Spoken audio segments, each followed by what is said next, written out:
he was into the education field. He was wearing this uniform for a long time, for 13 years, 15 years, and after that he has done that service and come.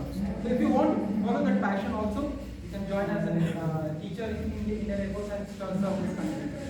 After that, there is something called as meteorological command. This is the most qualified people in the Indian Air Force, the most learned people. The age limit is up to 26 years. Now, 26 years से join कर सकते हो. This is generally you can do it after your post graduation also you can join, क्योंकि post graduation का आपकी age रहता है. तो ये these are the options available for the non-science background people also, like जिसने B.Com किया है वो भी apply कर सकते हैं. अगर आपके plus 2 में मैथ्स एंड फिजिक्स नहीं है तो वो बच्चे भी इस पर्टिकुलर चीज में apply कर सकते हैं. ठीक है, समझ में आ रहा है? बोर तो नहीं हो रहे? अगर बोर हो रहे तो बताना, मैं कुछ एंटरटेनमेंट का भी व्यवस्था करूँगा.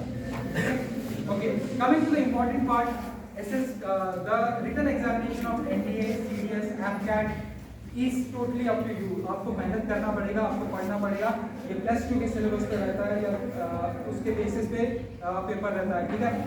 But the important part is how to clear the SSB, the Service Selection Board. सुना है किसी ने SSB के बारे में?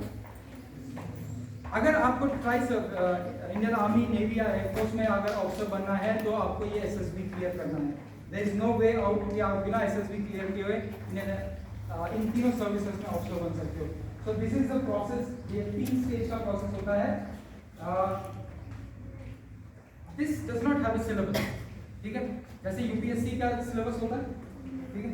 हर कॉम्पिटिटिव